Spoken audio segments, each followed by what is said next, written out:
जय हिंद फ्रेंड्स, मैं सौरभ झा आपका स्वागत करता हूं आपके अपने चैनल बीएसए ट्रिकी क्लासेस पे।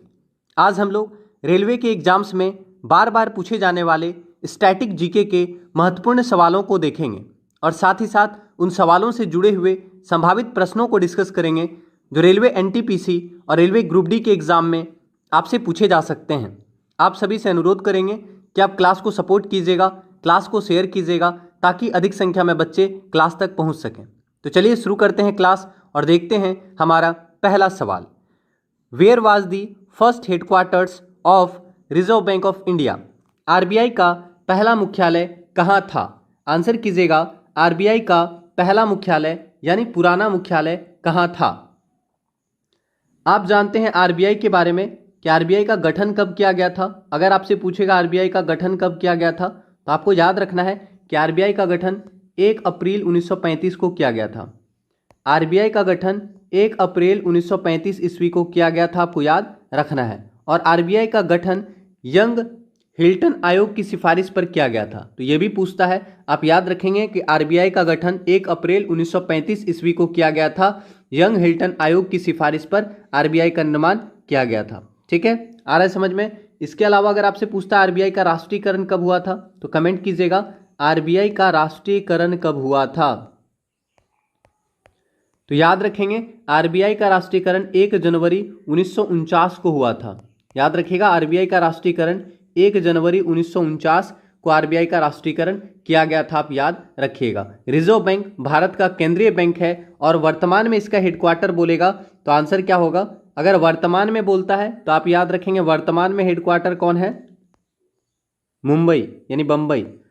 वर्तमान में हेडक्वार्टर कौन है तो आपको याद रखना है वर्तमान में हेडक्वार्टर है बंबई। लेकिन आपसे पूछा है कि पहला मुख्यालय, तो पहला मुख्यालय कौन था? कोलकाता। समझ में आया? तो याद रखेंगे कि आरबीआई का पहला मुख्यालय कोलकाता था, लेकिन वर्तमान में रिजर्व बैंक ऑफ इंडिया का हेडक्वार्टर मुंबई है, आप याद रखेंगे। आरबीआई का गठन 1 अप्रैल 1935 को हिल्टन यंग आयोग की सिफारिश पर किया गया था। आरबीआई का राष्ट्रीयकरण 1 जनवरी 1949 ईस्वी को हुआ था, आप याद रखेंगे। आरबीआई भारत में मौद्रिक एवं साख नीति लागू करता है, याद रखेंगे। ठीक है, तो यहां से आपको समझ में रखना है कि आरबीआई का पहला हेडक्वार्टर कौन सा था? कोलकाता था। लेकिन वर्तमान में कौन सा है? तो आरबीआई का वर्तमान में हेडक्वार्टर अगर पूछे तो आप याद रखेंगे आरबीआई का वर्तमान हेडक्वार्टर बंबई है यानी मुंबई है, याद रखिएगा। ठीक, इसके अलावा आरबीआई के पहले गवर्नर कौन थे? कमेंट कीजिएगा, आरबीआई के फर्स्ट गवर्नर कौन थे? यहां से बहुत अच्छा सवाल बनता है, पूछता है एग्जाम में, आरबीआई के पहले गवर्नर कौन थे? तो आप याद रखेंगे आरबीआई के पहले गवर्नर थे सर ओसबॉर्न स्मिथ। ठीक है, तो आप याद रखेंगे आरबीआई के पहले गवर्नर कौन थे? Osborne Smith. लेकिन अगर आपसे पूछेगा आरबीआई के पहले भारतीय गवर्नर तो फिर आपका आंसर चेंज हो जाएगा, इसलिए आप याद रखिएगा। अगर आपसे पूछेगा आरबीआई के पहले गवर्नर तो सर ओसबॉर्न स्मिथ आरबीआई के पहले गवर्नर थे। लेकिन अगर आपसे पूछ देगा आरबीआई के पहले भारतीय गवर्नर तो आंसर क्या होगा? आंसर करेंगे आरबीआई के फर्स्ट भारतीय गवर्नर। ठीक है, आप लोगों का, आप जानते हैं कि एनटीपीसी फेज 7 का एग्जाम दे दिया गया है डेट। ठीक है, तो आप लोग अच्छे से तैयारी कीजिएगा।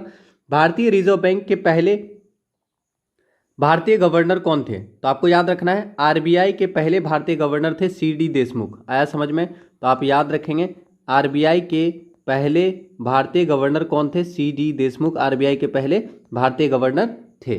ठीक है, तो इतना सवाल यहां से याद रखिए जो आपके एग्जाम में पूछता है। ठीक है, तो पुराना मुख्यालय, पहला मुख्यालय कोलकाता सही आंसर होगा, याद रखिएगा। ठीक है, अगला सवाल, which one of the following statements is false? इनमें से कौन सा स्टेटमेंट जो है गलत है? ठीक है, option number A, Panini was the father of Sanskrit grammar. Panini Sanskrit व्याकरण के जनक थे। Option number B, scouting was founded by Baden Powell. Baden Powell ने स्काउटिंग की स्थापना की थी। ऑप्शन नंबर सी, स्पेन के अन्वेषणकर्ता वास्को नूनीज डी बाल्बोआ ने सबसे पहले प्रशांत महासागर की खोज की। तो कौन सा स्टेटमेंट इसमें गलत है आपको बताना है ये। ठीक है, तो आप जानते हैं कि पाणिनि को संस्कृत व्याकरण का जनक कहा जाता है, बिल्कुल सही कि पाणिनि जी को संस्कृत व्याकरण का जनक कहा जाता है।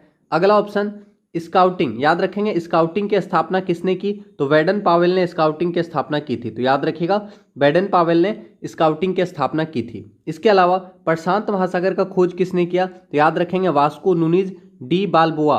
वास्को नूनीज डी बाल्बोआ ने पहली बार प्रशांत महासागर का खोज किया था। इसका मतलब है यहाँ पे तीनों का तीनों स्टेटमेंट क्या है? हमारा सही है, यानी आंसर क्या होगा? इनमें से कोई नहीं, क्योंकि यहाँ पे आपसे पूछा क्या गया है? आपसे पूछा है कौन सा स्टेटमेंट गलत है। तो हम देख रहे हैं कि यहाँ पे पहला, दूसरा, तीसरा स्टेटमेंट सही है। तो सही आंसर क्या होगा? Option number D. यहाँ पे एक भी गलत नहीं है। आया समझ में? ठीक है, कोई भी डाउट होता है तो आप लोग कमेंट कीजिएगा। ठीक है, कोई भी टॉपिक में अगर आपको प्रॉब्लम होगा तो आप उस टॉपिक को कमेंट कीजिएगा। ठीक है, चलिए अगला सवाल देखते हैं फिर। निम्न में से कौन सा एक कथन असत्य है? इनमें से कौन सा स्टेटमेंट जो है फॉल्स है, आपको बताना है। ऑप्शन नंबर ए, संयुक्त राष्ट्र पर्यावरण कार्यक्रम 1972 में मानव पर्यावरण स्टॉकहोम में आयोजित संयुक्त राष्ट्र सम्मेलन के उप परिणाम के रूप में हुआ था। ऑप्शन नंबर बी, इस संगठन का उद्देश्य मानव पर्यावरण को प्रभावित करने वाले सभी मामलों में अंतर्राष्ट्रीय सहयोग को बढ़ाना तथा पर्यावरण संबंधी जानकारी का संग्रहण, मूल्यांकन एवं पारस्परिक आदान प्रदान करना है। संयुक्त राष्ट्र पर्यावरण कार्यक्रम का हेडक्वार्टर नैरोबी में है और ऑप्शन नंबर डी इनमें से कोई नहीं। ठीक है, तो काफ़ी आसान सवाल है। आपसे पूछा है कौन सा स्टेटमेंट गलत है, तो पहले देखिए बोला किसके बारे में जा रहा है? संयुक्त राष्ट्र पर्यावरण कार्यक्रम, है ना।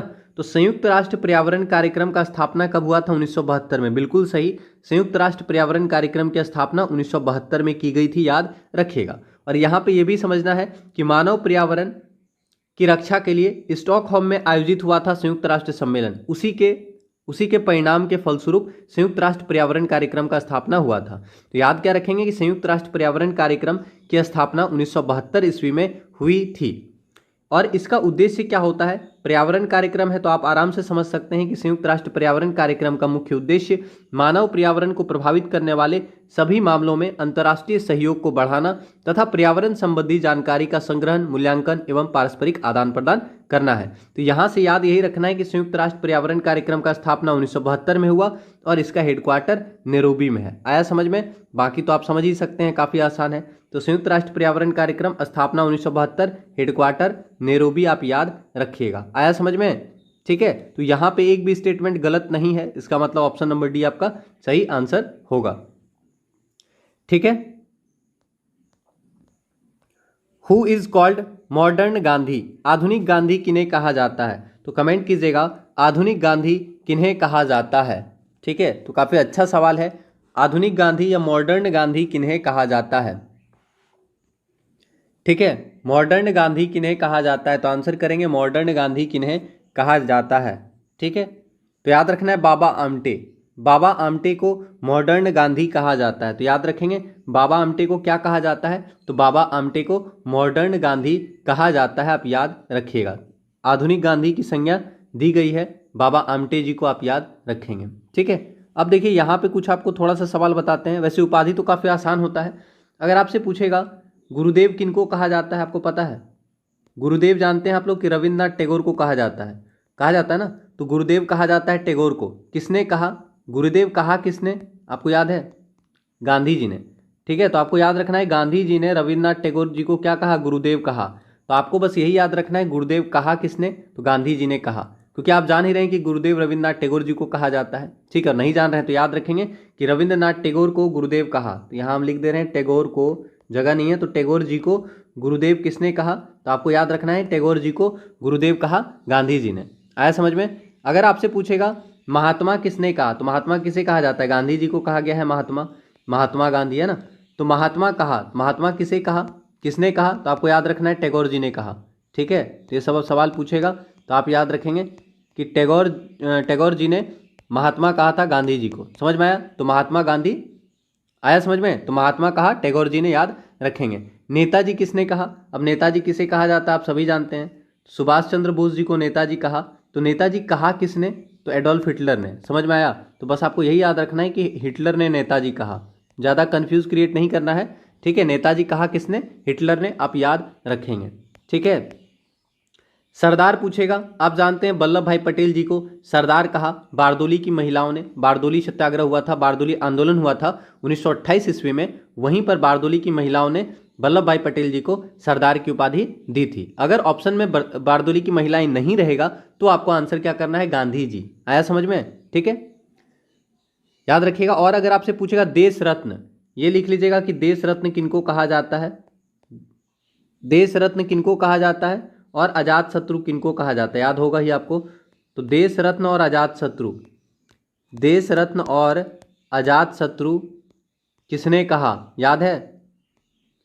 देश रत्न और अजात शत्रु कहा किनको कहा जाता है देश रत्न और अजात शत्रु? तो राजेंद्र प्रसाद जी को कहा जाता है। तो याद रखेंगे, डॉक्टर राजेंद्र प्रसाद को क्या कहा जाता है, राजेंद्र प्रसाद जी को कहा जाता है देश रत्न और अजात शत्रु। कहा किसने? तो ये आप याद रखिएगा, गांधी जी ने। आया समझ में? तो इंपॉर्टेंट यही बनता है कि कहा किसने, क्योंकि बाकी तो आप समझ ही रहे हैं कि किनको कहा जाता है। तो याद रखना है कि गांधी जी को, गांधी जी ने कहा। ठीक है, तो गांधी जी ने कहा देश रत्न और अजात शत्रु डॉक्टर राजेंद्र प्रसाद को याद रखिएगा। अगर आपसे पूछेगा मोहम्मद अली जिन्ना को कायदे आजम किसने कहा, ठीक है, समझ में आ रहा है? मोहम्मद अली जिन्ना को शॉर्ट में हम लिख दे रहे हैं, ठीक है, जिन्ना को कायदे आजम किसने कहा? आंसर करेंगे, जिन्ना को कायदे आजम किसने कहा, कायदे आजम किसने कहा? तो आप याद रखेंगे गांधी जी ने। ठीक है, समझ में आ रहा है? तो जिन्ना को कायदे आजम किसने कहा? तो आप याद रखेंगे गांधी जी। ठीक है, और मोहम्मद अली जिन्ना को हिंदू मुस्लिम एकता का प्रतीक किसने कहा था?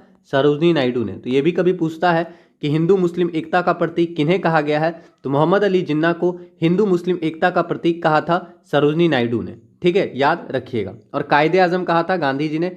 ठीक है, इसके अलावा देश नायक, बहुत इंपॉर्टेंट सवाल है, देश नायक किनको कहा जाता है पता है आपको? बहुत इंपॉर्टेंट सवाल है, याद रखिएगा। देश नायक सुभाष चंद्र बोस को कहा जाता है। ठीक है, देश नायक किनको कहा जाता है? सुभाष जी को कहा, सुभाष जी को देश नायक कहा। किसने कहा? सुभाष जी को कहा। ठीक है, याद रखेंगे, सुभाष जी को देश नायक कहा। अब किसने कहा? तो रविन्द्रनाथ टैगोर जी ने कहा।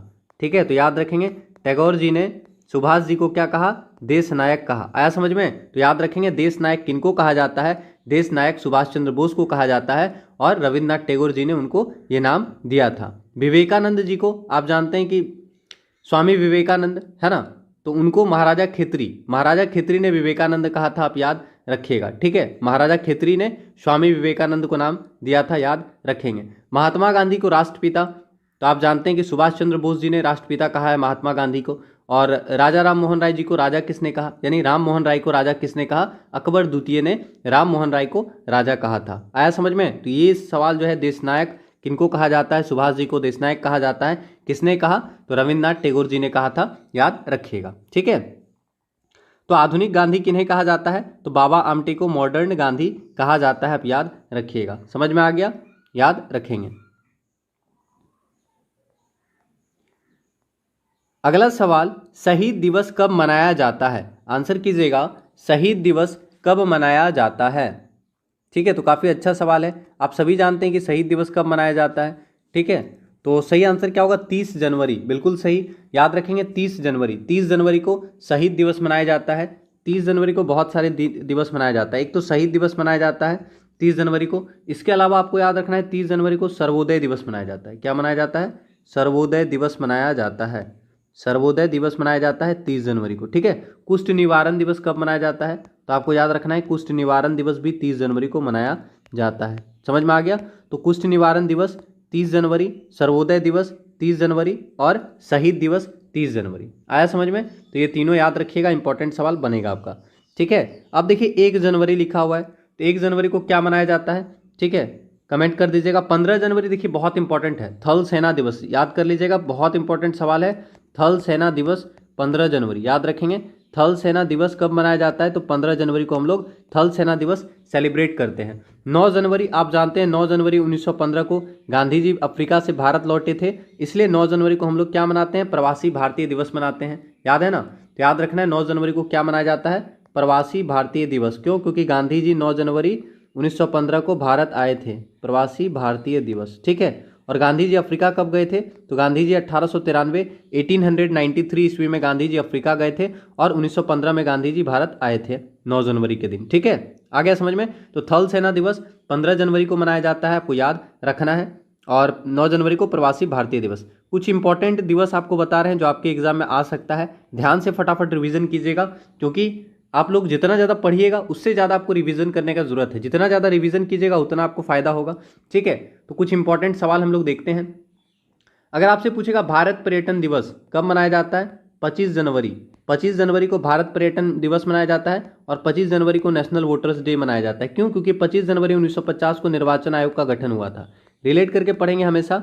निर्वाचन आयोग का गठन कब हुआ था? तो आपको याद रखना है, निर्वाचन आयोग का गठन 25 जनवरी 1950 को हुआ था। तो यहीं से समझ में आ गया 25 जनवरी को क्या मनाया जाएगा?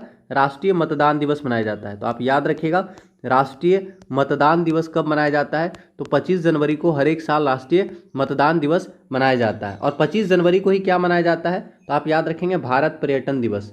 भारत पर्यटन दिवस कब मनाया जाता है? तो 25 जनवरी को भारत पर्यटन दिवस मनाया जाता है। 24 जनवरी को क्या मनाया जाता है? तो 24 जनवरी को राष्ट्रीय बालिका दिवस मनाया जाता है। 23 जनवरी को क्या मनाया जाता है? सुभाष चंद्र बोस जी की जयंती मनाई जाती है 23 जनवरी को। आ रहा है समझ में? तो 23 जनवरी को सुभाष चंद्र बोस जयंती, 24 जनवरी को राष्ट्रीय बालिका दिवस, 25 जनवरी को राष्ट्रीय मतदान दिवस और भारत पर्यटन दिवस। ठीक, समझ में आया? और 26 जनवरी को अंतर्राष्ट्रीय सीमा शुल्क एवं उत्पाद दिवस। तो 26 जनवरी अंतर्राष्ट्रीय सीमा शुल्क एवं उत्पादन दिवस आप याद रखिएगा। और राष्ट्रीय युवा दिवस आप जानते हैं, स्वामी विवेकानंद जी के जन्मदिन पर 12 जनवरी को हम लोग राष्ट्रीय युवा दिवस मनाते हैं। तो अगर पूछ लेगा राष्ट्रीय युवा दिवस कब मनाया जाता है, तो 12 जनवरी को राष्ट्रीय युवा दिवस मनाया जाता है। लेकिन 12 अगस्त को क्या मनाया जाता है? विश्व युवा दिवस। तो दोनों में अंतर है। अगस्त महीना देखिए, तो याद रखना है 12 अगस्त को विश्व युवा दिवस मनाया जाता है। जनवरी वाला तो सबको याद होगा, लेकिन आपको याद रखना है विश्व वाला। तो विश्व युवा दिवस कब मनाया जाता है? तो 12 अगस्त को विश्व युवा दिवस मनाया जाता है, आप याद रखेंगे। आ गया समझ में? और लुईस ब्रेल दिवस 4 जनवरी को लुईस ब्रेल दिवस मनाया जाता है, आप याद रखेंगे। विश्व कैंसर दिवस कब मनाया जाता है? 4 फरवरी को विश्व कैंसर दिवस मनाया जाता है, आप याद रखेंगे। राष्ट्रीय विज्ञान दिवस 28 फरवरी को राष्ट्रीय विज्ञान दिवस मनाया जाता है, क्योंकि सीवी रमन जी के द्वारा, आपको पता होगा सीवी रमन ने 28 फरवरी के दिन ही घोषणा किया था कि उन्होंने स्कैटरिंग ऑफ लाइट या रमन प्रभाव का खोज किया था। सीवी रमन को 1930 में क्या मिला था? नोबेल पुरस्कार मिला था फिजिक्स के क्षेत्र में, रमन प्रभाव की खोज के लिए, स्कैटरिंग ऑफ लाइट की खोज के लिए। और इनको 1954 में क्या मिला था? भारत रत्न अवार्ड मिला था 1954 में, आप याद रखेंगे। ठीक है, ठीक है। तो पहले भारतीय व्यक्ति कौन है, मतलब पहले भारतीय वैज्ञानिक कौन है जिनको नोबेल पुरस्कार मिला? तो सीवी रमन। वैज्ञानिक में अगर बात करेंगे तो पहले वैज्ञानिक थे सीवी रमन जिनको नोबेल पुरस्कार मिला। और ओवरऑल पहला नोबेल पुरस्कार किनको मिला? तो रविन्द्रनाथ टैगोर जी को मिला था, आप जानते होंगे। ठीक है, याद रखिएगा। और देखिए यहां से इंपॉर्टेंट क्या बनेगा, विश्व उपभोक्ता अधिकार दिवस 15 मार्च को याद रखना है, विश्व उपभोक्ता अधिकार दिवस मनाया जाता है। 21 मार्च को क्या मनाया जाता है? फटाफट बताएंगे, बहुत इंपॉर्टेंट सवाल है। विश्व वन दिवस याद रखेंगे। 21 मार्च को क्या मनाया जाता है? विश्व वन दिवस मनाया जाता है 21 मार्च को। 22 मार्च को क्या मनाया जाता है? तो 22 मार्च को आपको याद रखना है विश्व जल दिवस मनाया जाता है। बहुत इंपॉर्टेंट सवाल लिखा रहे हैं, विश्व जल दिवस मनाया जाता है 22 मार्च को विश्व जल दिवस, और 21 मार्च को विश्व वन दिवस। समझ में आया? तो विश्व वन दिवस 21 मार्च को, 22 मार्च को विश्व जल दिवस। ठीक है, 22 मार्च भी हो गया। 22 अप्रैल, अब 22 अप्रैल इंपॉर्टेंट है। 22 अप्रैल को क्या मनाया जाता है? पृथ्वी दिवस। ठीक है, 22 अप्रैल को क्या मनाया जाता है? अर्थ डे, अर्थ डे। और 22 मई को क्या मनाया जाता है? जैव विविधता दिवस। तो 22 तारीख बहुत इंपॉर्टेंट है, याद रख लीजिएगा। ठीक है, 22 मई को क्या मनाया जाएगा? जैव विविधता दिवस। तो ये समझ रहे हैं आप किस लेवल का क्वेश्चन है, पर्यावरण से जुड़ा हुआ है तो बहुत इंपॉर्टेंट है, जैव विविधता दिवस। तो आपको यहाँ से याद क्या रखना है कि 21 मार्च को वन दिवस, 21 मार्च को वन दिवस, 22 मार्च को जल दिवस, 22 अप्रैल को पृथ्वी दिवस, 22 मई को जैव विविधता दिवस याद रखेंगे। आया समझ में? विश्व हीमोफीलिया दिवस पूछेगा तो याद रखना है 17 अप्रैल को क्या मनाया जाता है? विश्व हीमोफीलिया दिवस मनाया जाता है। ठीक है, विश्व विरासत दिवस कब मनाया जाता है? याद है विश्व विरासत दिवस। कुछ इंपॉर्टेंट सवाल आपको बता दिए। अब अगला सवाल देखेंगे, नहीं तो फिर कुछ बच्चे गुस्साएंगे, लेकिन बहुत सारा सवाल आपको हम बता रहे हैं ताकि ये इंपॉर्टेंट सवाल है तो एग्जाम में आपका आएगा। विश्व विरासत दिवस आप बताएंगे 18 अप्रैल। 18 अप्रैल को विश्व विरासत दिवस मनाया जाता है। 17 अप्रैल को विश्व हीमोफीलिया दिवस मनाया जाता है। समझ में आया? और हीमोफीलिया आप जानते हैं कि अनुवांशिक बीमारी है, पता है आपको ना कि हीमोफीलिया जो है उसमें रक्त का थक्का नहीं जमता है। ठीक है, और हीमोफीलिया एक प्रकार का अनुवांशिक बीमारी है, तो विरासत में मिला हीमोफीलिया बीमारी। तो याद रख सकते हैं हीमोफीलिया बीमारी यानी हीमोफीलिया दिवस जो है 17 अप्रैल को है और 18 अप्रैल को विश्व विरासत दिवस है। किसी भी तरह रिलेट करके याद कर लीजिएगा, ठीक है। तो विश्व हीमोफीलिया दिवस 17 अप्रैल और विश्व विरासत दिवस 18 अप्रैल को मनाया जाता है, याद रखेंगे। विश्व रेड क्रॉस दिवस 8 मई को मनाया जाता है। विश्व रेड क्रॉस दिवस, रेड क्रॉस संस्था को 3 बार नोबेल पुरस्कार मिल चुका है शांति का, तो याद रखिएगा। और रेड क्रॉस के संस्थापक कौन है? हेनरी ड्यूनेंट, इसलिए याद रखेंगे विश्व रेड क्रॉस दिवस 8 मई को मनाया जाता है, ठीक। चलिए, तो अब अगला सवाल देखते हैं हम लोग। रेगुलर रहिएगा और क्लास को लाइक और शेयर करते रहिएगा, क्लास को सपोर्ट करते रहिएगा। बहुत सारे सवाल आपको एग्जाम में डायरेक्टली देखने को मिलेंगे, ठीक है। अगला सवाल, whose surname is Deshapriya. Deshapriya किनका उपनाम है? आंसर कीजिएगा, देशप्रिय किनका उपनाम है? आंसर क्या होगा? देशप्रिय किनका उपनाम है? तो आपको याद रखना है यहाँ पे सही आंसर क्या होगा। आंसर करेंगे ऑप्शन नंबर यतीन्द्र मोहन सेन गुप्ता। याद रखेंगे देशप्रिय किन्हें कहा जाता है? तो देशप्रिय कहा जाता है यतीन्द्र मोहन सेन गुप्ता को देशप्रिय कहा जाता है। याद रखेंगे देशप्रिय किन्हें कहा गया? तो यतीन्द्र मोहन सेन गुप्ता जी को देशप्रिय कहा गया है, आप याद रखेंगे। देश बंधु अलग है, दीन बंधु अलग है, समझ में आया? उनको भी बताएंगे, लेकिन पहले यहाँ देखिएगा। तो देशप्रिय यतीन्द्र मोहन सेन गुप्ता को कहा जाता है, आपको याद रखना है, ठीक है। अब देखिए यहाँ पे कुछ और नाम है।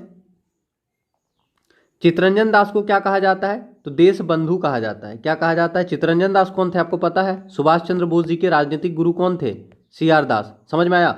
ये थे सुभाष जी के गुरु, याद रखेंगे। सुभाष जी के गुरु कौन थे? तो आप याद रखना है कि सुभाष जी के गुरु थे चित्तरंजन दास, CR दास सुभाष चंद्र बोस जी के राजनीतिक गुरु थे। और गांधी जी के राजनीतिक गुरु कौन? गोपाल कृष्ण गोखले। गोपाल कृष्ण गोखले के राजनीतिक गुरु कौन? MG रानाडे, महादेव गोविंद रानाडे, ठीक है। ये सब सवाल पूछता है तो ध्यान से रखिएगा याद, ठीक है। तो चित्तरंजन दास को देशबंधु कहा जाता है। चित्तरंजन दास सुभाष चंद्र जी के गुरु हैं, याद रखिएगा, ठीक। और यहाँ पे देशप्रिय किनको कहा जाता है? यतीन्द्र मोहन सेन को। अनुग्रह नारायण सिंह, अनुग्रह नारायण सिंह को क्या कहा जाता है? बिहार विभूति। तो बहुत ये भी महान व्यक्ति थे, बिहार विभूति कहा गया है। तो अगर आपसे पूछेगा बिहार विभूति किन्हें कहा जाता है, तो अनुग्रह नारायण सिंह को बिहार विभूति की उपाधि दी गई है। अब नेपोलियन को आप जानते हैं कि नेपोलियन का कौन कौन सा उपनाम था? तो लिटिल कॉर्पोरल, याद रखेंगे। लिटिल कॉर्पोरल किनको कहा गया? कारपोरल किनको कहा गया? ठीक है, तो याद रखेंगे लिटिल कारपोरल, ठीक है। तो लिटिल कारपोरल का उपाधि दिया गया है किनको? नेपोलियन को। इसके अलावा man of destiny, man of destiny हटेगा यहाँ पे, मैन ऑफ डेस्टिनी किनको कहा गया है? तो आप याद रखिएगा मैन ऑफ डेस्टिनी भी नेपोलियन को कहा गया है, ठीक है। तो ये इंपॉर्टेंट सवाल है, याद क्या रखना है कि लिटिल कॉर्पोरल और मैन ऑफ डेस्टिनी किन्हें कहा गया? नेपोलियन को लिटिल कॉर्पोरल कहा गया, नेपोलियन को मैन ऑफ डेस्टिनी कहा गया। अनुग्रह नारायण सिंह को बिहार विभूति कहा गया है, याद रखेंगे, ठीक है। तो देशप्रिय यतीन्द्र मोहन सेन गुप्ता जी को कहा गया है, याद रखिएगा। यहाँ पे जो आंसर की दिया है बहुत सारा गलत दिया है, ठीक है। तो आपको इस पे ध्यान नहीं देना है, जो आंसर हम बता रहे हैं आप उसको ध्यान दीजिएगा, ठीक है, क्योंकि PDF में थोड़ा सा गलती है बहुत ज़्यादा। अब देखिए यहाँ पे आपसे पूछ सकता है टी प्रकाशम किन्हें कहा जाता है? टी प्रकाशम किन्हें कहा जाता है? याद है टी प्रकाशम किन्हें कहा जाता है? टी प्रकाशम को क्या कहा जाता है? मतलब आंध्र केसरी, याद रखेंगे। आंध्र केसरी किन्हें कहा गया है? आंध्र केसरी कहा गया है, टी प्रकाशम जी को आंध्र केसरी कहा गया है, ठीक है। तो याद रखेंगे आंध्र केसरी कहा गया है टी प्रकाशम को, ठीक है। बादशाह खान किसे कहा गया है? याद है तो कमेंट कीजिएगा, बादशाह खान किसे कहा गया है? बादशाह खान किन्हें कहा गया है? याद है बादशाह खान किन्हें कहा गया है? तो खान अब्दुल गफ्फार खान जी को क्या कहा गया है? बादशाह खान कहा गया है। और खान अब्दुल गफ्फार खान के बारे में आप जानते हैं, क्या जानते हैं बताएंगे? खान अब्दुल गफ्फार खान पहले विदेशी व्यक्ति जिनको भारत रत्न अवार्ड मिला है, कौन थे? खान अब्दुल गफ्फार खान। पहले तो ये भारत में थे, लेकिन भारत की आज़ादी के बाद ये पाकिस्तान चले जाते हैं, ठीक है, समझ में आया। तो आपसे अगर पूछेगा पहले विदेशी व्यक्ति जिनको भारत रत्न मिला है, तो खान अब्दुल गफ्फार खान जी को मिला है। और खान अब्दुल गफ्फार खान जी, इनको क्या कहा गया है? बादशाह खान कहा गया है, आप याद रखिएगा। आया समझ में, ठीक है। इसके अलावा आपसे पूछ सकता है एशिया का लाइट किनको कहा जाता है? तो भगवान बुद्ध को एशिया का लाइट कहा जाता है, आप जानते ही हैं। और दीन बंधु किन्हें कहा जाता है? दीन बंधु, दीन बंधु याद है, दीन बंधु किनको कहा जाता है? CF एंड्रयूज को दीन बंधु कहा जाता है। तो याद रखिएगा दीन बंधु किनको कहा गया? CF एंड्रयूज को, ठीक है। CF एंड्रयूज को क्या कहा गया? तो दीन बंधु कहा गया है, CF एंड्रयूज को आप याद रखिएगा, ठीक है। फादर ऑफ इंडियन अनरेस्ट आप जानते हैं कि वैलेंटाइन सिरोल ने बाल गंगाधर तिलक जी को इंडियन मतलब भारतीय अशांति का पिता या भारतीय अशांति का अग्रदूत कहा था बाल गंगाधर तिलक को वैलेंटाइन सिरोल ने। ठीक है, तो याद रख लीजिएगा। इसके अलावा father of local self government, answer कीजिएगा father of local self government. ठीक है, लोकल सेल्फ गवर्नमेंट मतलब हो गया कि स्थानीय स्वशासन का पिता किनको कहा जाता है, पढ़ चुके हैं ना आप। स्थानीय स्वशासन का पिता किनको कहा जाता है, ठीक है, तो बताएंगे स्थानीय स्वशासन का पिता किनको कहा जाता है, साफ साफ लिख लीजिएगा। ठीक है, तो आप जानते हैं रिपन, रिपन को क्या कहा जाता है, स्थानीय स्वशासन का जनक कहा जाता है। इसका मतलब father of local self government किन्हें कहा जाता है, रिपन को कहा जाता है। और भारत में पहली बार नियमित दशकीय जनगणना जो है रिपन के काल में 1881 ईस्वी में हुआ था। आपको पता ही होगा कि 1881 ईस्वी में पहली बार नियमित दशकीय जनगणना शुरू किया गया था रिपन के काल में, याद रखेंगे। तो father of local self government Ripon को कहा गया है, याद रखना है। इसके अलावा फ्रंटियर गांधी खान अब्दुल गफ्फार खान जी को क्या कहा गया है, तो याद रखेंगे फ्रंटियर गांधी कहा गया है खान अब्दुल गफ्फार खान को। आया समझ में। Grand old man of India आप जानते हैं दादा भाई नौरोजी। आपको दादा भाई नौरोजी के बारे में बहुत सारा सवाल हम बता ही चुके हैं बहुत बार कि दादा भाई नौरोजी इनको क्या कहा गया, दादा भाई नौरोजी को grand old man of India कहा गया।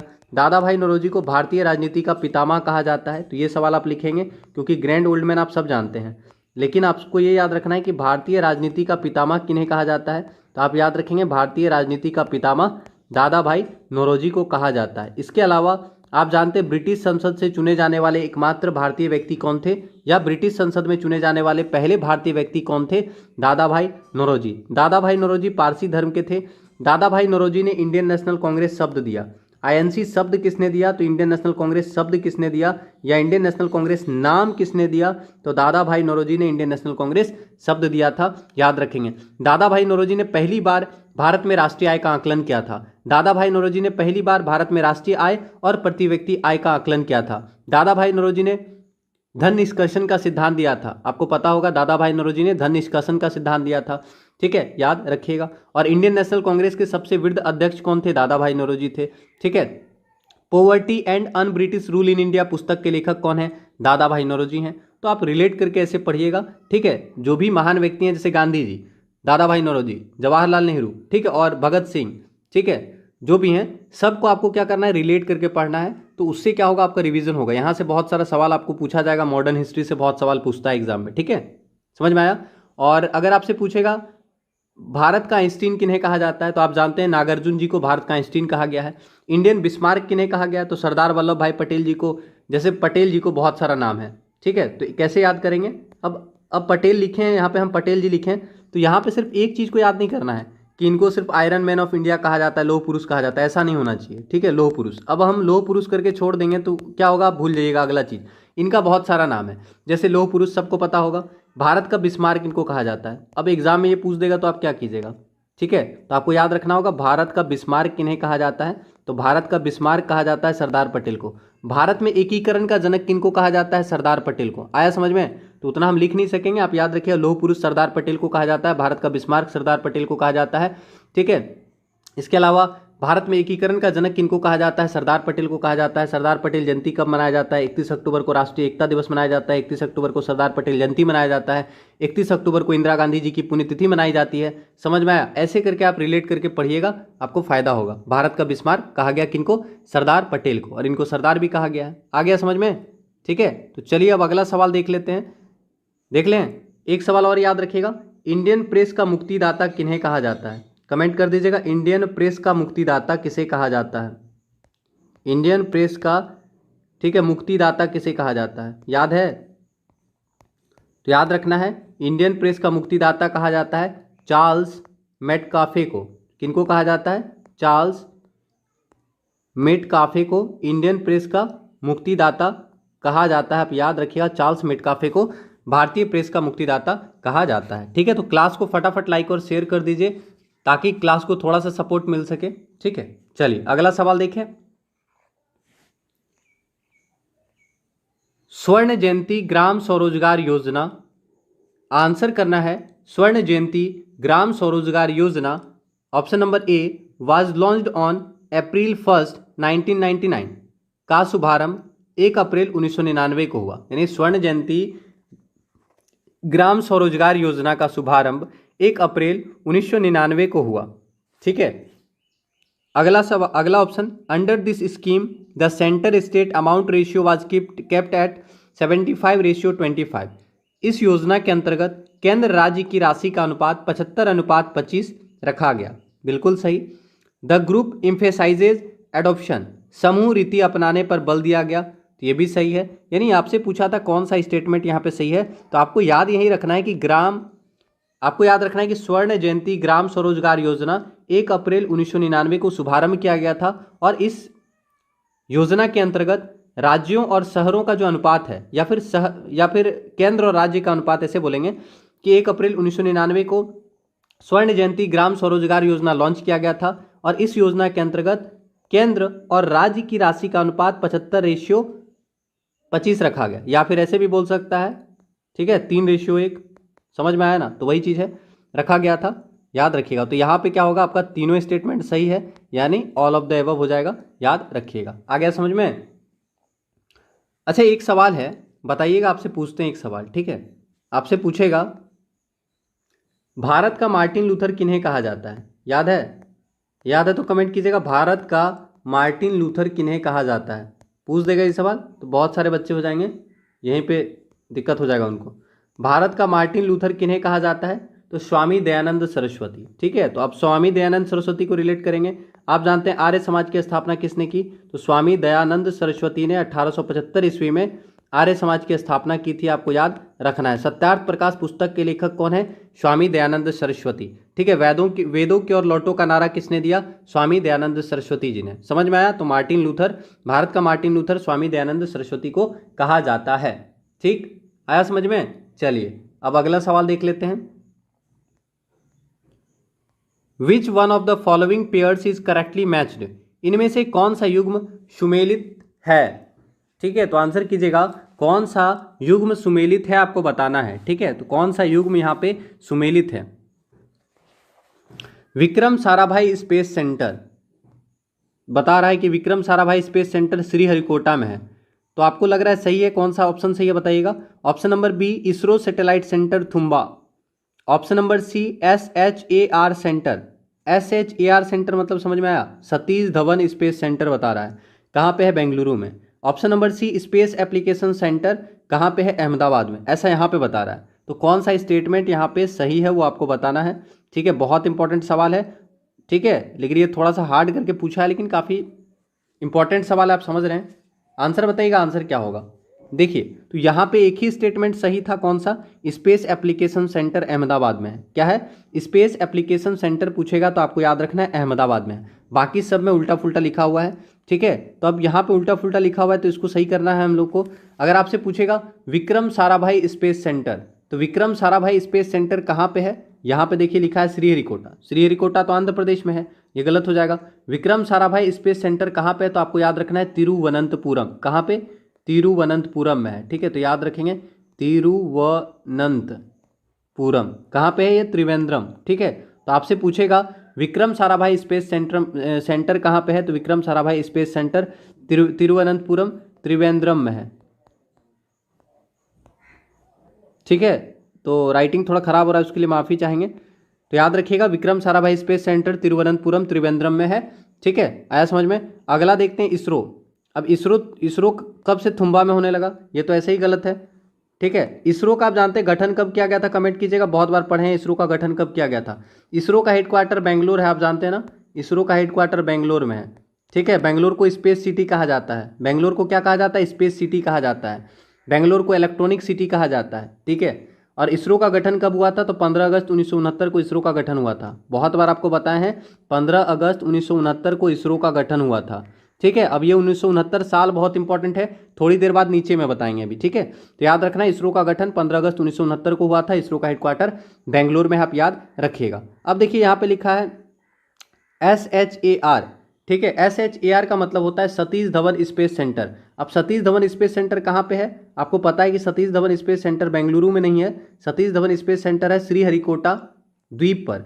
ठीक है, भारत का एकमात्र स्पेस सेंटर है जो किसी द्वीप पर स्थित है। तो अगर आपसे पूछेगा कि कौन सा ऐसा स्पेस सेंटर है भारत का, या भारत का एकमात्र स्पेस सेंटर कौन सा है जो किसी द्वीप पर स्थित है? तो याद रखिएगा सतीश धवन स्पेस सेंटर श्रीहरिकोटा द्वीप पर स्थित है और ये कहाँ पे है? आंध्र प्रदेश में है। आया समझ में? तो याद रखेंगे आंध्र प्रदेश के श्रीहरिकोटा द्वीप पर स्थित है सतीश धवन स्पेस सेंटर।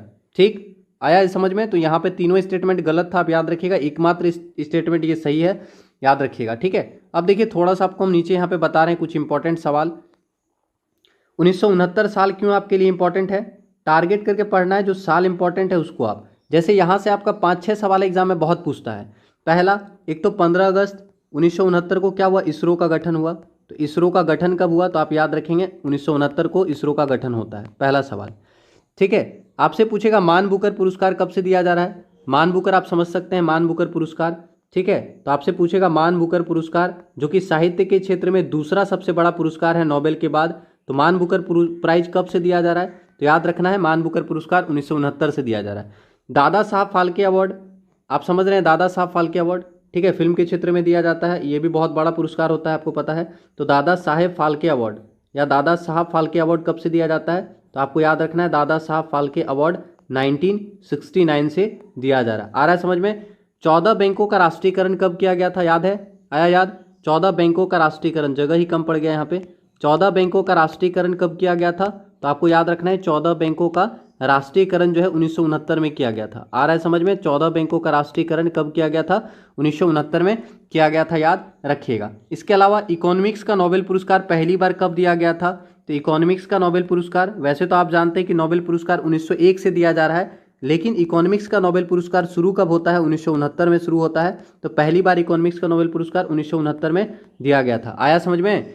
ठीक है, और भी यहाँ से बहुत सारा सवाल बन जाएगा, तो उसको आपको इसी प्रकार से आपको तैयारी करना होगा, समझ में आया? जैसे 1971 का साल बहुत इंपॉर्टेंट है, और भी जो साल इंपॉर्टेंट है उसको आप रिलेट करके वहाँ से जो सवाल बनेगा उसको हम आप रिलेट करके याद कीजिए। जैसे यहाँ से और एक सवाल बन जाएगा, आप जानते हैं हरगोविंद खुराना को नोबेल कब मिला? तो इससे 1 साल पहले मिला। इकोनॉमिक्स का नोबेल पुरस्कार 1969 में दिया गया, और 1 साल पहले यानी 1968 में हरगोविंद खुराना को जिन संश्लेषण के लिए नोबेल पुरस्कार मिला। तो ऐसे ही ना याद रखिएगा, तो ज़्यादा आपके लिए अच्छा होगा। आया समझ में?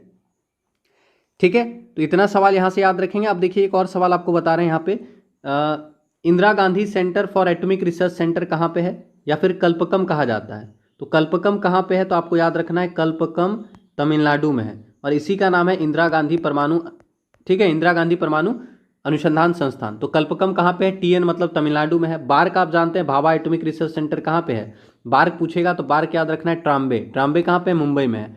तो Bhabha atomic research centre Trombay Mumbai में है, याद रखिएगा। Saha institute of nuclear physics कहाँ पे है? तो Saha institute of nuclear physics याद रखना है कोलकाता में है। ठीक है, समझ में आया? याद रखिएगा। चलिए, तो अगला सवाल अब हम लोग देख लेते हैं।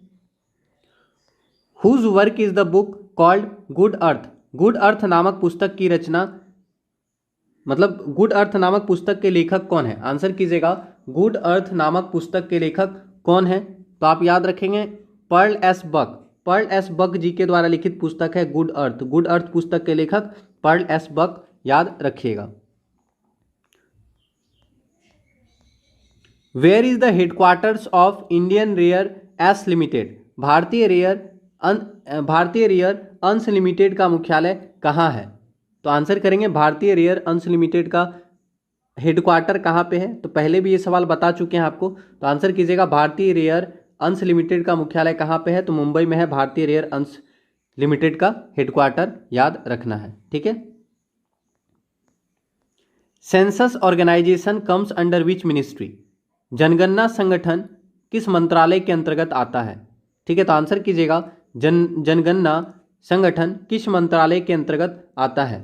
ठीक है, देखिए शिक्षा मंत्रालय के अंतर्गत क्यों आएगा? कृषि मंत्रालय के अंतर्गत क्यों आएगा? पर्यावरण मंत्रालय के अंतर्गत क्यों आएगा? बताइए, पर्यावरण से जुड़ा हुआ है जनगणना। ठीक है, मतलब आप रिलेट करके भी बता सकते हैं।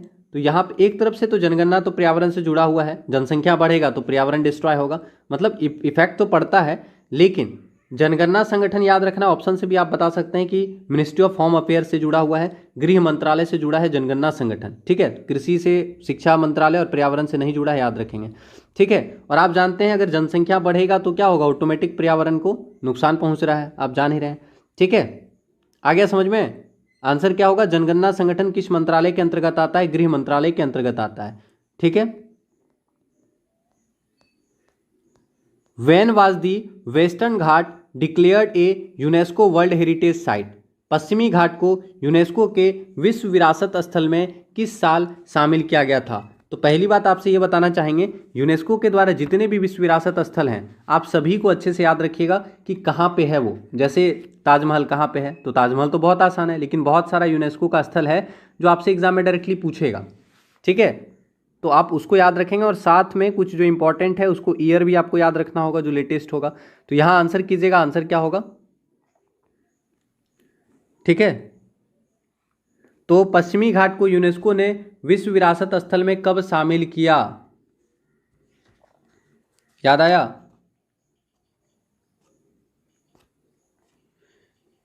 देखिए आंसर क्या होगा, आंसर आपको बताते हैं। ठीक है, तो सही आंसर आपको याद रखना है ऑप्शन नंबर सी 2012। ठीक है, तो पश्चिमी घाट को यूनेस्को के द्वारा विश्व विरासत स्थल में कब शामिल किया गया था? तो आप याद रखेंगे पश्चिमी घाट पर्वतीय श्रृंखला को विश्व में सर्वाधिक संपन्न जैव विविधता वाली श्रेणी में रखा जाता है। यूनेस्को ने वर्ष 2012 में इस क्षेत्र को विश्व धरोहर की सूची में या विश्व विरासत स्थल की सूची में शामिल किया है। तो समझ में आया, पश्चिमी घाट जो है बहुत ज़्यादा जैव विविधता वाला क्षेत्र की श्रेणी में रखा गया है, याद रखेंगे। आया समझ में? अब पश्चिमी घाट है क्या? पश्चिमी घाट को कहा क्या जाता है? तो पश्चिमी घाट को सह्याद्री भी कहा जाता है। तो अगर आपसे पूछेगा पश्चिमी घाट को क्या कहा जाता है, तो पश्चिमी घाट को सह्याद्री कहा जाता है। ठीक है, तो आप याद रखिएगा पश्चिमी घाट को क्या कहा जाता है? सह्याद्री भी कहा जाता है। आ रहा है समझ में? तो पश्चिमी घाट को सह्याद्री कहा जाता है, आपको याद रखना है। ठीक है, पश्चिमी घाट को सह्याद्री कहा जाता है। महाबलेश्वर, कालसूबाय यहाँ की प्रमुख चोटी है। तो अगर पूछेगा तो पश्चिमी घाट की प्रमुख चोटियां हैं महाबलेश्वर और कालसूबाय। आया समझ में? इसके अलावा आपको याद रखना है महाबलेश्वर के पास से ही गोदावरी नदी, कृष्णा नदी निकलती है। तो अगर पूछेगा महाबलेश्वर के पास से कौन सी नदी निकलती है, तो गोदावरी नदी, कृष्णा नदी महाबलीपुर के पास से ही निकलती है, सॉरी महाबलेश्वर के पास से ही निकलती है, याद रखेंगे। ठीक है, और पूर्वी घाट से भी सवाल आपका पूछ सकता है। तो ये तो सवाल समझ में आ गया पश्चिमी घाट के बारे में, वेस्टर्न घाट। अब ईस्टर्न घाट के बारे में पूछेगा, पूर्वी घाट के बारे में। तो पूर्वी घाट के बारे में आपको क्या याद रखना है? तो याद ये रखेंगे कि पूर्वी घाट एक असतत श्रृंखला के रूप में उड़ीसा से लेकर, पूर्वी घाट जो है वो उड़ीसा से लेकर तमिलनाडु तक फैला हुआ है। गोदावरी, कृष्णा, कावेरी, महानदी और भी बहुत सारा छोटा छोटा नदी, छोटा बड़ा नदी जो है इस एरिया से होकर गुजरता है। ठीक है, समझ में आया? और यहाँ से याद रखना है पूर्वी घाट और पश्चिमी घाट के मिलन स्थल को क्या कहा जाता है? बहुत इंपॉर्टेंट सवाल है, तो लिख लीजिएगा पूर्वी घाट और पश्चिमी घाट के मिलन स्थल को क्या कहा जाता है? ठीक है, पूर्वी घाट और पश्चिमी घाट का मिलन स्थल को क्या कहा जाता है? तो आपको याद रखना है नीलगिरी। समझ में आया? तो ये सवाल बहुत पूछता है, पूर्वी घाट और पश्चिमी घाट का मिलन स्थल को क्या कहा जाता है? तो आप याद रखिएगा नीलगिरी। नीलगिरी जो है वो पूर्वी घाट और पश्चिमी घाट का क्या है? मिलन स्थल है, आप याद रखेंगे। आया समझ में? तो इंपॉर्टेंट सवाल है, तो याद रख लेने से तो नुकसान नहीं है, फायदा ही होगा आपको। ये आप याद रखिएगा, एग्जाम में बहुत पूछता है। ठीक है, और नीलगिरी के बारे में देखिए, ये तो ठीक है, नीलगिरी के बारे में याद रखिएगा आप। और नीलगिरी से और भी सवाल पूछता है, जैसे आपको याद रखना है कि नीलगिरी और अन्नामलाई के बीच में पाल घाट दर्रा है। नीलगिरी और अन्नामलाई के बीच में पाल घाट दर्रा है जो पलक्कड़ को कोयम्बटूर से जोड़ता है, जबकि अन्नामलाई और कार्डमम के बीच सैनकोटा दर्रा है जो तिरुवनंतपुरम को मदुरै से जोड़ता है। ठीक है, समझ में आया? और केरल के नीलगिरी पर्वतीय क्षेत्र में शांत घाटी यानी साइलेंट वैली स्थित है। तो साइलेंट वैली कहाँ पे है? केरल में है साइलेंट वैली। और पूर्वी घाट और पश्चिमी घाट का मिलन स्थल नीलगिरी को कहा जाता है, आप याद रखिएगा। ठीक है, और नीलगिरी का सबसे ऊंचा चोटी कौन सा है, याद है? नीलगिरी की सर्वोच्च चोटी, नीलगिरी बहुत इंपॉर्टेंट टॉपिक है। ठीक है, नीलगिरी की सर्वोच्च चोटी,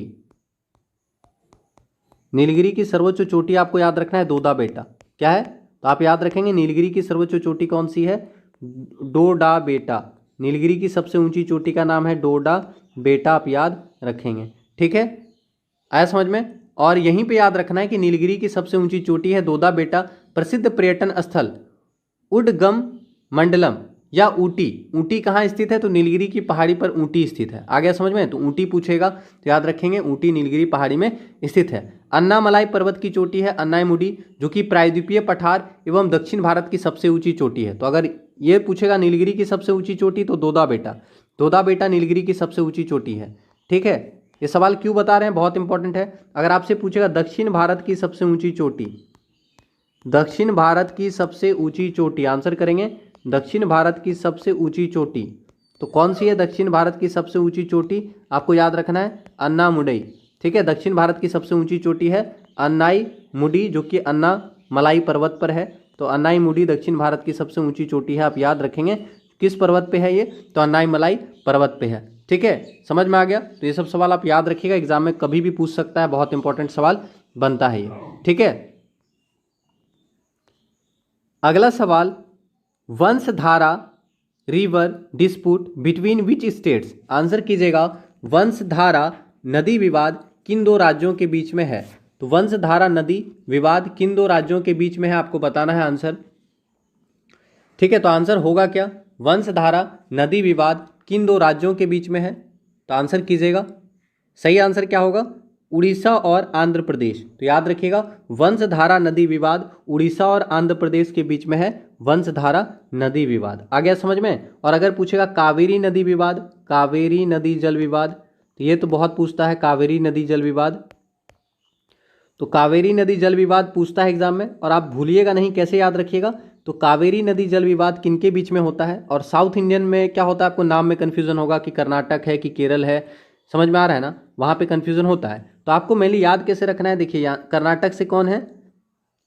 आरसीबी टीम आप जानते हैं ना, आरसीबी रॉयल चैलेंजर्स बेंगलोर। और सीएसके जानते हैं तमिलनाडु से है। ठीक है, तो यहाँ से आप देखते हैं विराट कोहली, यहाँ से देखते हैं धोनी। तो यानी धोनी और विराट कोहली का जो टीम है, समझ में आया? दोनों में राइवलरी चलता है आईपीएल में। तो आप यहाँ से याद रख सकते हैं कि विराट कोहली का टीम और धोनी की टीम। ठीक है, धोनी के टीम में क्या है? कावेरी जल नदी विवाद है। आया समझ में? तो आप रिलेट करके याद रख सकते हैं। आरसीबी कहाँ का है? Royal Challengers Bangalore. बेंगलोर कहाँ पे है? कर्नाटक में है। और चेन्नई कहाँ पे है? तमिलनाडु में। तो आंसर आएगा कि नहीं आएगा? आया समझ में?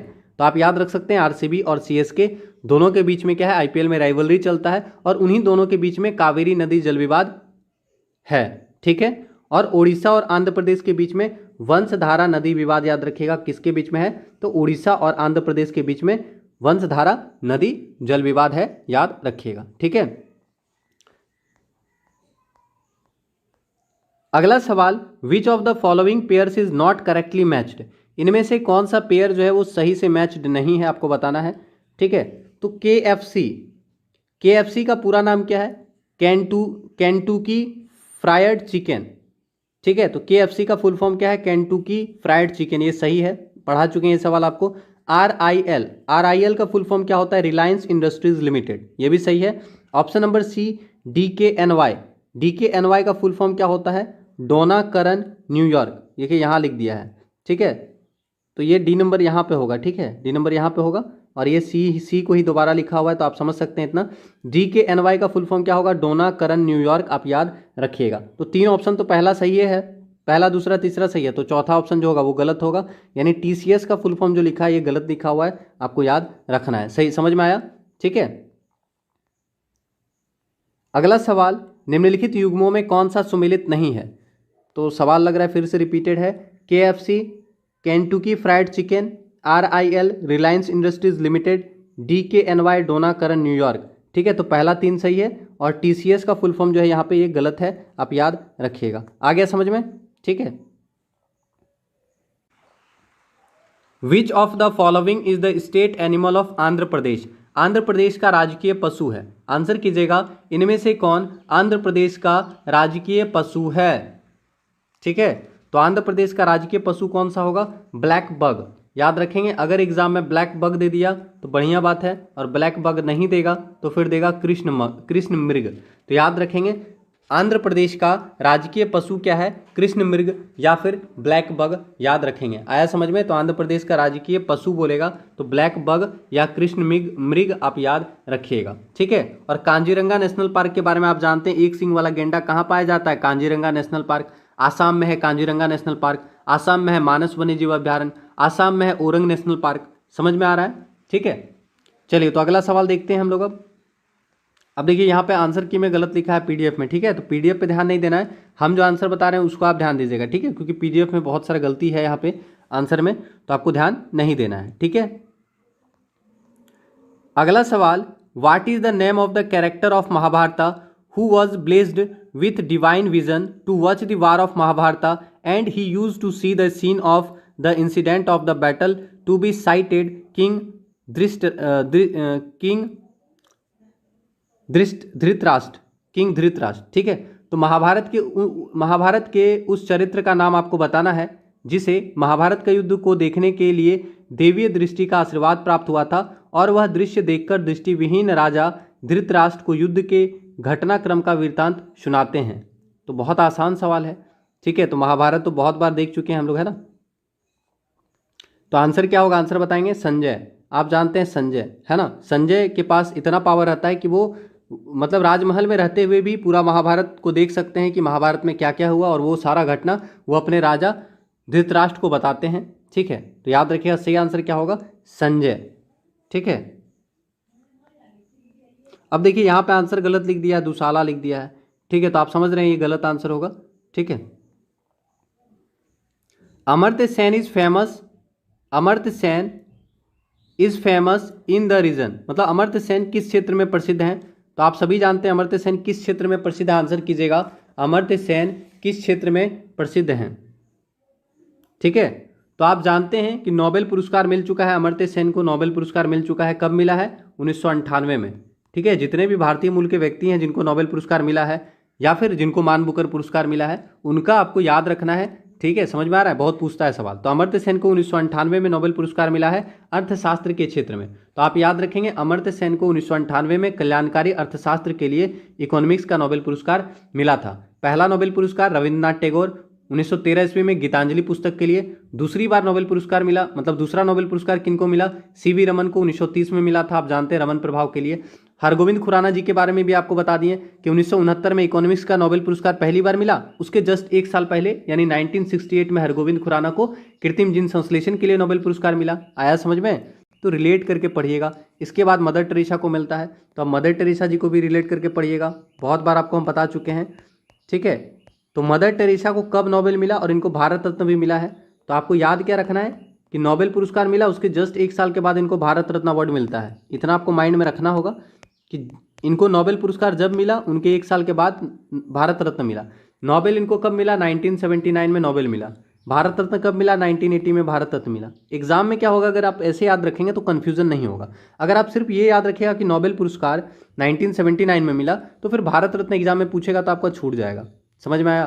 तो आपको याद रखना है कि मदर टेरेसा को नोबेल मिला था शांति का 1979 में और भारत रत्न मिला था 1980 में। आपको ये भी याद होगा कि मोरारजी देसाई की जब सरकार आती है, जनता पार्टी का जब सरकार आता है, ठीक है, तो उस समय क्या होता है, 5वीं पंचवर्षीय योजना को समय से पहले खत्म कर दिया जाता है। तो आपसे पूछेगा कौन सा पंचवर्षीय योजना है जो 4 साल में ही खत्म हो गया।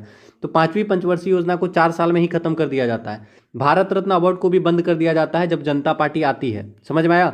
यानी जब मोरारजी देसाई प्रधानमंत्री बनते हैं जनता पार्टी से, तो वो कांग्रेस द्वारा चलाए गए 5वीं पंचवर्षीय योजना को समय से पहले खत्म कर देती है और कांग्रेस द्वारा शुरू किए गए भारत रत्न अवार्ड को भी खत्म कर देती है। लेकिन जैसे ही जनता पार्टी का मतलब बोल सकते हैं जनता पार्टी का कार्यकाल मतलब जनता पार्टी पहले ही गिर जाती है, तो जैसे ही जनता पार्टी गिर जाती है उसके बाद क्या होता है, फिर से कांग्रेस आती है और फिर से कांग्रेस क्या है, भारत रत्न अवार्ड शुरू करती है। और उसी दौरान 1980 ईस्वी में मदर टेरेसा को मिला था। समझ में आया, ठीक है।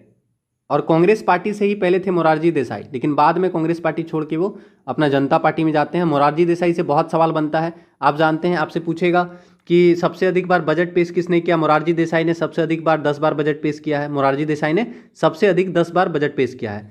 मोरारजी देसाई से पूछेगा सबसे अधिक उम्र में प्रधानमंत्री कौन बने, तो मोरारजी देसाई सबसे अधिक उम्र में प्रधानमंत्री बने। आया समझ में।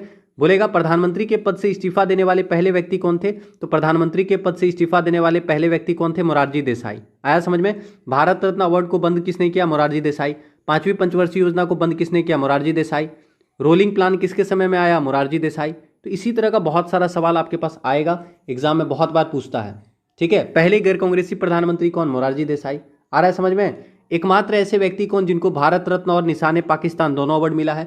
मतलब ऐसा एक ही व्यक्ति है भारत का जिसको भारत का भी सर्वोच्च नागरिक सम्मान मिला है यानी भारत रत्न, और पाकिस्तान का सर्वोच्च नागरिक सम्मान यानी निशान पाकिस्तान मिला है, तो वो भी मोरारजी देसाई है। मोरारजी देसाई को निशान पाकिस्तान और भारत रत्न दोनों अवार्ड मिल चुका है। समझ में आया? ठीक है, तो ये सब सवाल पूछता है। इसके अलावा कुछ इंपॉर्टेंट व्यक्ति का ये भी पूछ देगा कि उनको नोबेल पुरस्कार कब मिला, उनको भारत रत्न अवार्ड कब मिला, तो आपको याद रखना पड़ेगा ना। समझ में आया?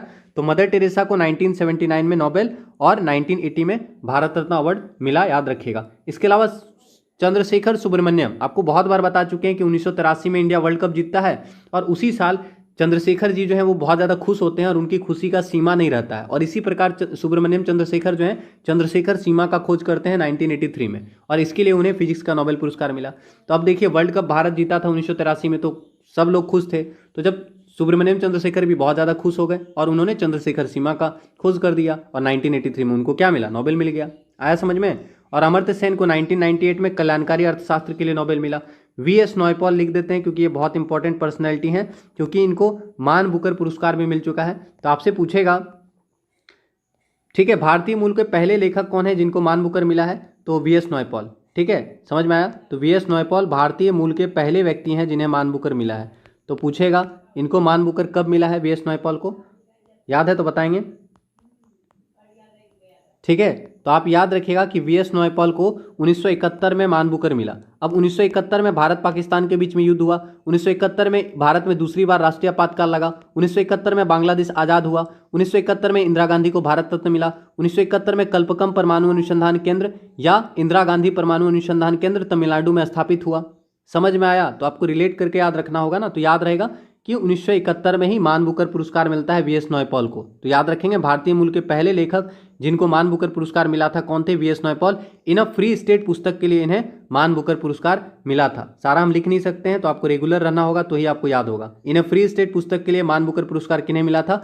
वी.एस. नॉयपॉल को मिला था, याद रखेंगे। और इनको नोबेल कब मिला? तो आपको पता है कि नोबेल पुरस्कार 1901 से शुरू हुआ था, जस्ट उसके 100 साल के बाद यानी 2001 ईस्वी में वी.एस. नॉयपॉल को नोबेल पुरस्कार मिला। आया समझ में? तो याद कैसे रखना है, 1901 से नोबेल पुरस्कार शुरू हुआ, उसके जस्ट ठीक 100 साल के बाद इनको नोबेल पुरस्कार मिला, यानी 2001 में वी.एस. नॉयपॉल को नोबेल पुरस्कार मिला।